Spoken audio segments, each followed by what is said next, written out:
Now I know that we all hate subscriptions, right? We're already paying for your car bill, maybe your house mortgage or rent. You're paying for all kinds of insurance, health insurance, car insurance, house insurance. You're paying for your electricity bill, your water bill.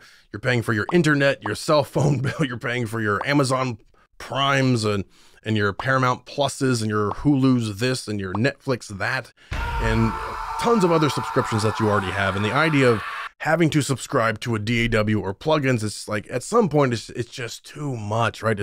It's too much constantly coming out of your bank account, constantly having to pay for something that you never own. Trust me, I get it. I understand that. That's why I really only have one subscription right now, although I've had others in the past. Of course, I've subscribed to the Plugin Alliance Mega Bundle since it came out because you get so much in that bundle. It's one of my absolute favorites. But there's some things happening, folks. And I originally started talking about this at the end of 2023, how I told you things are going to come out in 2024, where essentially AI is going to kill plugins in the DAW. It's going to destroy recording, at least as we know it. We're going to move to generating and stuff like that. Not everything, of course, and not everyone, but for the most part. So the paradigm shift, I see essentially like three different things that are going to change this to where the smart move for 2025 and beyond is going to be subscriptions. Now, if you're like me and you own hundreds upon probably thousands at this point, honestly, I don't even have them all. I have a new computer here, so I don't have everything installed.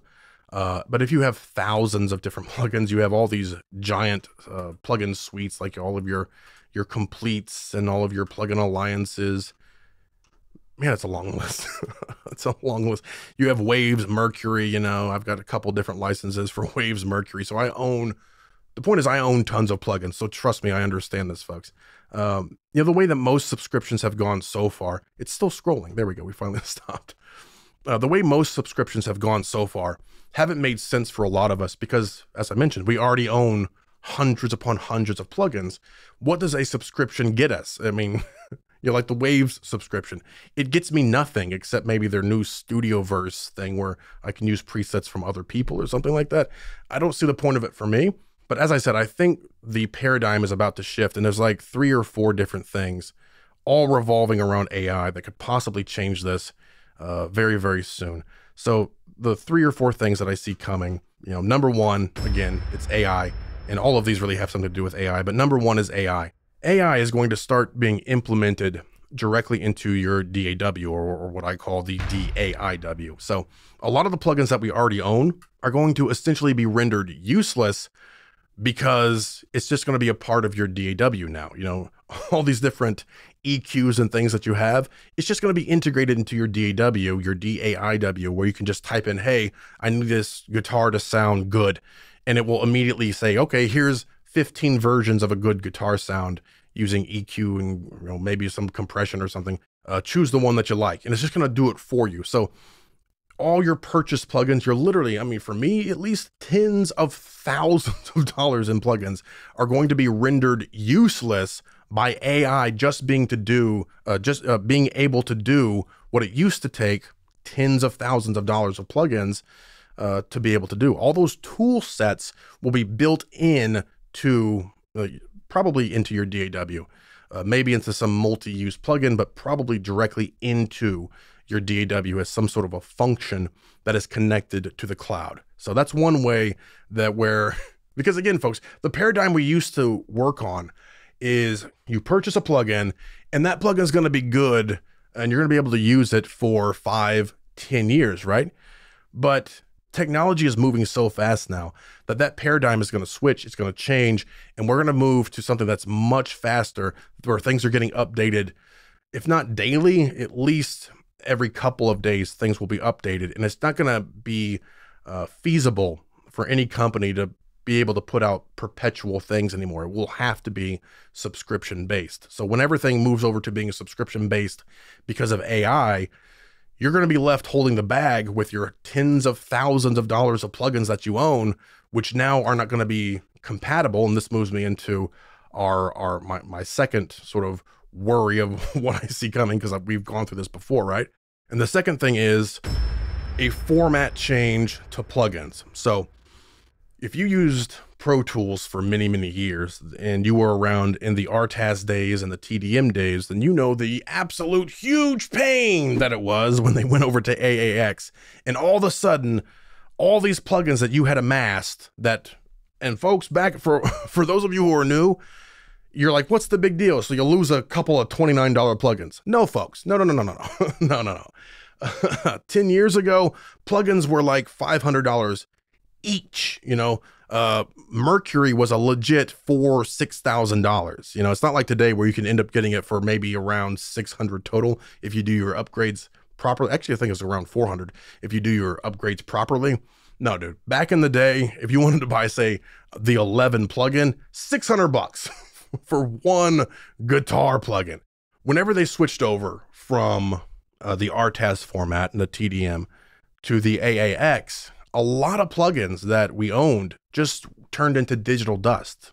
You know, they weren't updated. They weren't, or if they were, you had to pay an upgrade fee. Now, to be fair, a lot of companies did step up and offer an AAX version for free eventually. Some of them would just upgrade to a new version. So if you had version 5, that's going to stay RTAS. Version 6 was going to be AAX, so you'd have to pay your upgrade fee or whatever. But the point is, you thought you owned something and can use it forever. And then it's like, no, we're changing the format. So now it's not going to be compatible with the new version of the DAW. Now, if you want to get technical, of course, you could always keep an old install around if you wanted to. And Avid tried their best, to be fair to them. They did try to do, like with Pro Tools 10, you could use like both the AAX and the RTAS there for a while. They did the best they could, but I don't think companies are going to try that hard in the coming years, because they're just going to want to move. They're going to have to move to a system where things are sort of hosted and based in the cloud, and your plugins are essentially going to be gateways into accessing those servers where the processing actually takes place. And this is already happening with a few plugins. The thing that sort of concerns me is, what are we going to do if the new DAIW comes out and it only accepts some new format, some VST4, VST5 or something, and all the plugins you have aren't going to be updated and they're all going to go to a subscription model? Again, you might own a bunch of plugins, but they're going to be useless and worthless in the new DAW. People always say, well, keep an old computer around or keep an old install around, but we have to be realistic here. Like, who's going to keep around a 10-year-old computer? Or how long are you going to keep it around? And the answer is, you're just not. You're eventually going to upgrade. You're eventually going to move on to a new, an updated DAW. And all those plugins that you have amassed, the tens of thousands of dollars that you spent, will essentially be meaningless, will be worthless, because they're not going to work if we have a format change to some new AI format that everything has to, conform to or something. And the third thing is, again, it has to do with AI, and it's with CPU architecture changes. So another concern that we have to have for those of us who have tens of thousands of dollars of plugins is, what do we do when or if they change over from using your x86 instruction sets or your x64s or whatever instruction sets they're using that we're using today? What are we going to do if they move over to ARM? Right? Because things are going mobile, folks. Things are going to ARM. Everything's going mobile. Video games are going mobile. Gaming's going mobile. Everything is moving to the cloud and going mobile. So what are we going to do when or if our computers, the next computer you buy, uses an ARM processor or maybe something else, and now all of a sudden, all the plugins that you own and thought you could use for years and years and years and would be fine with, all of a sudden now they just don't work on a new system, right? So now you have to either pay upgrade fees or subscribe to something or whatever. And again, all the tens of thousands of dollars of plugins that you own are now, once again, digital dust. So, and there's also some other things coming too, where you're having neural processors and AI processors built into the new computers, into the new CPUs, or into the new systems. So that's going to be another thing. I mean, all of this really comes together. If you go to a format change for plugins that then works with some neural or AI processor on a computer, and it has to be that certain, that has to be that certain format, And then it's an ARM-based system that you can work on with your laptop or your desktop computer, and then you can pull up your iPhone and you can run the same thing on your iPhone, and then you can pull up your tablet and run the same, right? That's where we're going, folks, and it's going to require a complete switch, a complete paradigm shift of everything we've gotten used to over the past, I want to say 25-ish years of sort of this paradigm. Because listen, folks, there have been other paradigms in the past of you had to have a big giant SSL console and record to tape, right? That was one thing that happened a long time ago, and then that shifted to computers.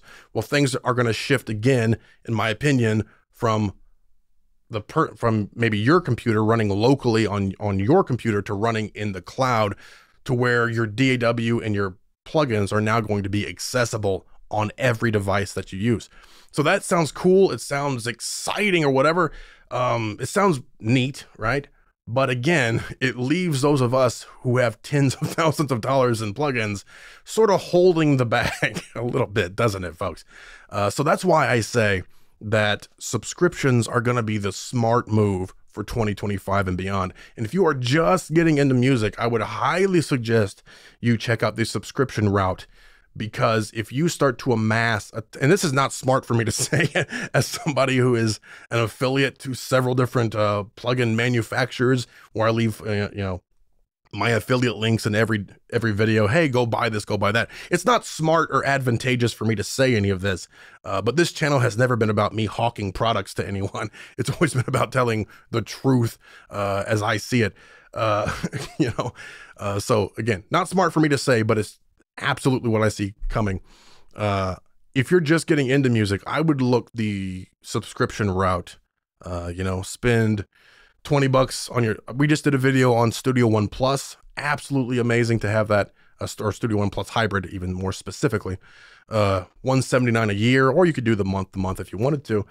And then you could do maybe one plugin package. The Waves plugin package is fine if you don't already own all of them. The Plugin Alliance package is great. What's going to happen, folks, is some of these companies are going to have to get together and say, listen, we're going to offer an all-inclusive subscription, because it's just too much to spend $30 for this one, and then $20 for this one, and then $49.99 for this one. It's like, it's too much, right? So some of these companies are going to have to get together. I have behind the scenes suggested it to a few companies, and I actually think Native Instruments is coming out with something. I don't think it's going to combine or include all the Plugin Alliance stuff. I wish it did, but I think they're going to try to combine their complete stuff, and hopefully the iZotope stuff all into one bundle, because like I said, it gets to be way too much to subscribe to all these different things. Trust me, I understand it, but you have to start thinking differently today, folks. I don't want, I'm going to keep doing my plugin reviews and things and offering, say, go buy this, go buy that. But you need to be smart about that and understand that the paradigm has shifted, or it is shifting. And the idea that you're going to be able to buy a plugin today and it be usable 5, 6, 7 years from now, it's not there anymore. Okay. So, that's one of well, I don't want to make this video too long, but you've probably noticed a lot of different companies lowering the prices of their plugins recently, especially people like UA, who used to have plugins that were hundreds of dollars each, and now they're like, hey, $29. Hey, get 3 for $69, something like that, And it's because everything is switching over. They're trying to make as much money as they can right now selling these algorithms that they've had for 10 years already, or even longer for some of them. For Waves, some of these plugins have things for like they're 20 years old, and they're still selling them brand new to people for $29, whereas they used to sell for $3.99 each. They're trying to make as much money as they can right now, as quickly as they can, because they know they're going to have to switch their process of the way they make plugins, and the way that plugins are delivered, and the way things are going to move from being processed locally on your computer to being processed in the cloud, right? Your plugins are essentially going to turn into a gateway to where you connect with a server somewhere else that does all the processing. And, it's not all worked out yet, but it is moving that way. And I do have some plugins I need to get to reviewing that already do that. Some really cool ones, by the way, some really, what I think is game-changing sort of things that are connected to the cloud. But subscriptions are just going to be the way to go. if you're brand new. Now, if you already have tons of plugins, you may be able to hold off a little bit longer because it's not like this change is going to happen, tomorrow or even in the next year or two. But you are going to see stuff like this start coming out, and I would just be wary of buying too many plugins right now, purchasing them outright, because unless you're fine with running on an older DAW, and unless you're fine with running on an older system, when these things come out and the paradigm actually does shift, everything you own, I'm not going to say it will be worthless, but it will be worthless. Okay, meaning you're not going to be able to sell it secondhand. Remember, do any of you all remember the secondhand plugin market? Do any of you all remember that? If you're under the age of, 30, you probably don't understand the secondary plugin market. You used to be able to buy plugins for less, and by less I mean like instead of spending $500, you spend $300 on eBay for a license that somebody sold.